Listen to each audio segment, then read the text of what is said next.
പിതാവിന്റെയും പുത്രന്റെയും പരിശുദ്ധാത്മാവിന്റെയും നാമത്തിൽ ആമേൻ. സ്വർഗീയ പിതാവേ, അങ്ങേ മക്കളായി ഞങ്ങൾ തിരുസന്നിധിയിൽ പ്രാർത്ഥിക്കുന്നു. മരണം മൂലം ഞങ്ങളുടെ കുടുംബങ്ങളിൽ നിന്നും തലമുറയിൽ നിന്നും വേർപിരിഞ്ഞു പോയ ഞങ്ങളുടെ പ്രിയപ്പെട്ടവരുടെ ആത്മാക്കളെ കർത്താവെ ശുദ്ധീകരണ സ്ഥലത്ത് നിന്നും അങ്ങ് മോചിപ്പിച്ച് അങ്ങയുടെ സ്വർഗീയ പ്രകാശത്തിലേക്ക് അങ്ങ് ആനയിക്കണമേ. ആമേൻ. ഈശോയിൽ സ്നേഹം നിറഞ്ഞ സഹോദരി സഹോദരന്മാരെ, നമ്മൾ ഇന്ന് ചിന്തിക്കുന്നത് നമ്മുടെ കുടുംബങ്ങളിൽ നിന്നും തലമുറയിൽ നിന്നൊക്കെ മരിച്ചു പോയിട്ടുള്ള ആത്മാക്കൾ, അവരുടെ ജീവിതത്തിന്റെ പോരായ്മകൾ വന്നു പോയിട്ടുള്ള ചില മേഖലകളെ കുറിച്ചാണ് ഈ ദിവസങ്ങളിൽ നമ്മൾ ധ്യാനിക്കുകയും ചിന്തിക്കുകയും പ്രാർത്ഥിക്കുകയൊക്കെ ചെയ്തത്. നമ്മൾ ചിന്തിക്കുന്നത് പ്രതികാരം ആവശ്യപ്പെടുന്ന, ദൈവസന്നിധിയിൽ പ്രതികാരത്തിനായിട്ട് ആവശ്യപ്പെടുന്ന 4 പാപങ്ങളുണ്ട്. ഒന്നാമതായിട്ട് നമ്മൾ ചിന്തിക്കുന്നത് നമ്മുടെ പ്രിയപ്പെട്ടവരായിട്ടുള്ള ആളുകൾ, ലോകത്തിൽ ജീവിച്ചു പോയിട്ടുള്ളവര് മനഃപൂർവ്വം അവര് കൊലപാതകം ചെയ്യാനിടയായിട്ടുണ്ടെങ്കിൽ നമ്മളത് പ്രത്യേകം തിരുസന്നിധിയിൽ സമർപ്പിച്ച് പ്രാർത്ഥിക്കണം. രണ്ടാമത് പ്രകൃതി വിരുദ്ധമായിട്ട് മോഹപാപത്തിൽ ഏർപ്പെട്ടിട്ടുള്ള ചില മേഖലകൾ. മൂന്നാമതായിട്ട് ദരിദ്രരെയും ദരിദ്രര് അതുപോലെ മാതാപിതാക്കളില്ലാത്ത മക്കളെ പീഡിപ്പിച്ച ചില മേഖലകൾ. അതുപോലെ നാലാമതായിട്ട് നമ്മൾ കണ്ടുമുട്ടുന്നത് വേലക്കാർക്ക് ന്യായമായ കൂലി കൊടുക്കാത്തത് മൂലം ഉണ്ടായിട്ടുള്ള പോരായ്മകൾ. അപ്പൊ ഈ 3-4 മേഖലകൾ ആണ് ദൈവസന്നിധിയിൽ പ്രതികാരത്തിനായിട്ട് ആവശ്യപ്പെടുന്ന പാപത്തിന്റെ മേഖലകൾ. നമ്മുടെ കുടുംബത്തിലൊക്കെ നമ്മൾ ചിലപ്പോൾ ചിന്തിച്ചു നോക്കുമ്പോൾ, അല്ലെങ്കിൽ നമ്മുടെ ജീവിതത്തിൽ നമ്മൾ ചിന്തിച്ചു ഈ മേഖലകളിലൊക്കെ നമുക്ക് വീഴ്ച പറ്റിയിട്ടുണ്ടോ, നമ്മൾ നന്നായിട്ട് അനുദപിച്ച് പ്രാർത്ഥിക്കേണ്ട ഒരു മേഖലയാണ്.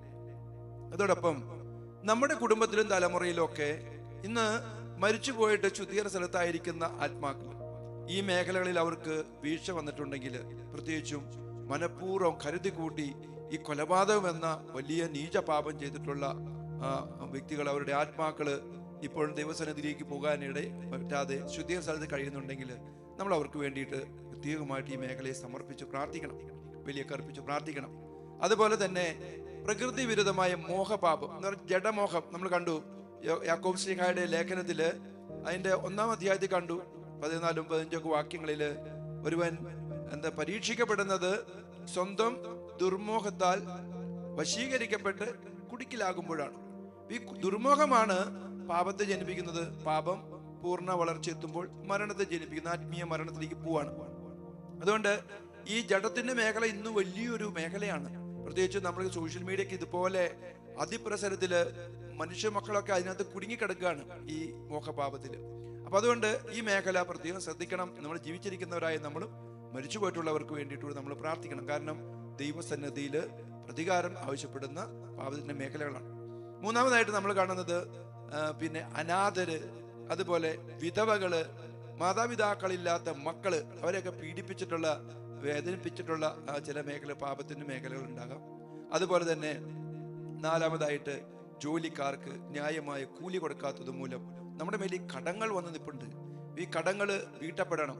അതുകൊണ്ട് നമുക്ക് ഇന്ന് പ്രാർത്ഥിക്കാം. ശുദ്ധീകരണ സ്ഥലത്തായിരിക്കുന്ന പ്രിയപ്പെട്ട ആത്മാക്കളെ ഓർക്കാം. അവരുടെ ജീവിതകാലത്ത് ഇതേക്കുറിച്ച് ബോധ്യങ്ങളില്ലാതെ അവർ ജീവിച്ചു പോയിട്ടുണ്ടാവും. ഇന്ന് അവർക്ക് ദൈവസന്നിധിയിലേക്ക് കടന്നു പോകാൻ ഇതൊരു പോരായ്മയാണ്. നമ്മൾ അതുകൊണ്ട് തന്നെ പ്രിയമുള്ളവരെ, ഇതൊക്കെ കേൾക്കുമ്പോൾ നമ്മുടെ ജീവിതത്തെ ക്രമപ്പെടുത്തണം. ഓരോ പ്രവൃത്തിയും ചെയ്യുമ്പോഴും നിന്റെ അന്ത്യദിനത്തെക്കുറിച്ച് നീ ഓർക്കണമെന്ന് പ്രഭാഷകന്റെ പുസ്തകത്തിൽ നമ്മൾ കഴിഞ്ഞ ദിവസം കണ്ടതാണ്. 7-ാം അധ്യായം 36-ാം തിരുവചനത്തില് ഓരോ പ്രവൃത്തിയും ചെയ്യുമ്പോഴും നിന്റെ അന്ത്യദിനത്തെക്കുറിച്ച് നീ ഓർക്കണം. അങ്ങനെ നമ്മൾ ഓർക്കുകയാണെങ്കിൽ പാപം ചെയ്യില്ല. നമുക്ക് പ്രിയമുള്ളവരെ, നമ്മൾ വിശുദ്ധ ജീവിതം നയിക്കുന്നതോടൊപ്പം നമുക്കും പ്രിയപ്പെട്ടവരായിട്ടുള്ളവര്, മരണമൂലം വേർപിരിഞ്ഞു പോയ നമ്മുടെ പ്രിയപ്പെട്ടവർ, പ്രത്യേകിച്ചും പൂർവികരാകാം, ആരെങ്കിലും ആയിക്കൊള്ളട്ടെ, നമ്മൾ കുടുംബമായിട്ട് ബന്ധപ്പെട്ട് അല്ലെങ്കിൽ ശുദ്ധീകരണ സ്ഥലത്ത് ഈ മേഖലകളിൽ പിന്നെ മോക്ഷം കിട്ടാതെ ദൈവസന്നിധിയിലേക്ക് പോകാൻ കഴിയാതെ സങ്കടപ്പെടുന്ന ആത്മാക്കളെ സമർപ്പിച്ച് പ്രാർത്ഥിക്കാം. കർത്താവേ, ഈ ആത്മാക്കൾക്ക് മോചനം നൽകണമേ. ഞങ്ങളുടെ ബലികളും കാഴ്ചകളും സ്വീകരിച്ച് കർത്താവേ, ഈ ആത്മാക്കളെ അങ്ങ് രക്ഷിക്കണമേ. അതുമൂലം ഞങ്ങളുടെ കുടുംബത്തിലോ തലമുറയിലോ ഏതെങ്കിലുമൊക്കെ അസ്വസ്ഥതകൾ, കടങ്ങൾ നിലനിൽക്കുന്നുണ്ടെങ്കിൽ അങ്ങയുടെ തിരുരക്തത്തിന്റെ ശക്തിയാൽ ഈ ആത്മാക്കൾക്ക് മോചനം നൽകണമേ എന്ന് പ്രാർത്ഥിക്കുന്നു.